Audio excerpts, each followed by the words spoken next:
Hello बच्चों, आइए इस प्रश्न को देखते हैं।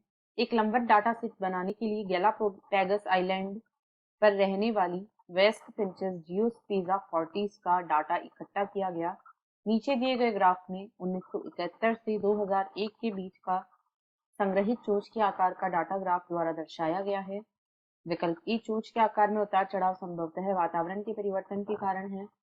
विकल्प बी संपूर्ण ग्राफ चोंच के आकार पर विकासीय परिवर्तन को इंगित नहीं करता है क्योंकि समय अंतराल बहुत कम है और विकास के लिए हजारों वर्षों के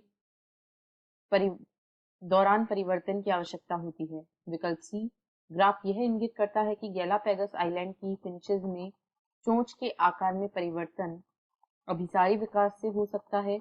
या विकल्प डी किसी भी फिनोटाइपिक लक्षण के परिवर्तन के लिए चयन द्वारा बड़ी संख्या में जीन्स में समन्वयात्मक रूप से उनकी अभिव्यक्ति को बदलने की आवश्यकता होती है। यहाँ इस प्रश्न की जो मुख्य अवधारणा है, मुख्य अवधारणा वह है डार्विन फिंच। यहाँ पर हम देखेंगे कि किस प्रकार डार्विन की फिंच में परिवर्तन देखने को मिलते हैं। तो डार्विन की जो फिंच है ये अनुकूली विकिरण का उत्कृष्ट उदाहरण प्रस्तुत करती है।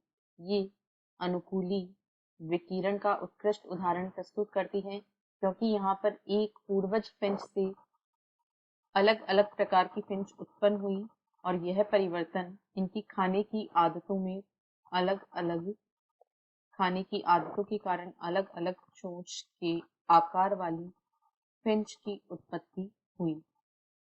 अब यहाँ पर यदि हम ग्राफ को देखें तो इसमें वर्ष 1970 से 2000 तक का डाटा दर्शाया गया है कि चोंच के आकार में किस प्रकार परिवर्तन होता है।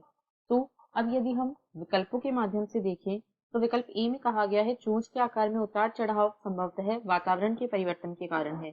तो यह सही हो सकता है क्योंकि यह एक सबसे संभावित कारण है जो कि प्राकृतिक चयन और जीन प्रवाह की ओर ले जाती है। जो वातावरणीय परिवर्तन होते हैं, वातावरणीय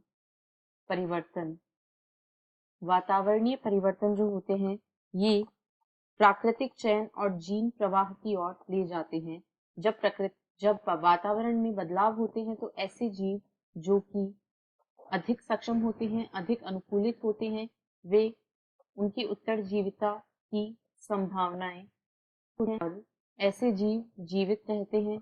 तो जब वातावरण में परिवर्तन होता है तो हो सकता है कि जब जैसे जैसे वर्ष बीते और वातावरण परिवर्तित हुआ तो जो भोजन की उपलब्धता थी वह भी परिवर्तित हुई, जिसके कारण जो अनुकूलित फिंच थी जिसकी चोंच का आकार वहां के भोजन के लिए अनुकूलित था, वे फिंच संख्या में बढ़ गई, जबकि अलग आकार की फिंचें संख्या में कम हो गई। तो यह सही हो सकता है। यदि बी की बात करें तो संपूर्ण ग्राफ चोंच के आकार के विकासीय परिवर्तन को इंगित नहीं करता है क्योंकि समय अंतराल बहुत कम है और विकास के लिए हजारों वर्षों के दौरान परिवर्तन की आवश्यकता गलत है क्योंकि विकास जो है यह आश्चर्यजनक गति के साथ में हो सकता है और कई बार ऐसे परिवर्तन होते हैं जो अचानक होते हैं और जिनके कारण विकास संभव है। जरूरी नहीं है कि हजारों वर्षों के दौरान ही यह हो। सी में कहा गया है यह ग्राफ इंगित करता है कि गैलापागोस आइलैंड की फिंचेस में चोंच के आकार में परिवर्तन अभिसारी विकास हो सकता है। तो यह गलत है, यह अभिसारी विकास बिल्कुल नहीं हो सकता है क्योंकि अभिसारी विकास में अलग अलग पूर्वजों से उत्पन्न संरचनाएं समान कार्य करती हैं। डी में कहा गया है किसी भी फिनोटाइपिक लक्षण के परिवर्तन के लिए चयन द्वारा बड़ी संख्या में जीन्स में समन्वयात्मक रूप से उनकी अभिव्यक्ति को बदलने की आवश्यकता होती है। तो ऐसा नहीं है। ये जरूरी नहीं है कि जीन में समन्वयात्मक रूप से बदलाव हो तभी फिनोटाइपिक लक्षण परिवर्तित हो सकते हैं। अतः यहाँ पर विकल्प ए इस प्रश्न का सही उत्तर है। आशा है आपको प्रश्न समझ आया होगा। धन्यवाद।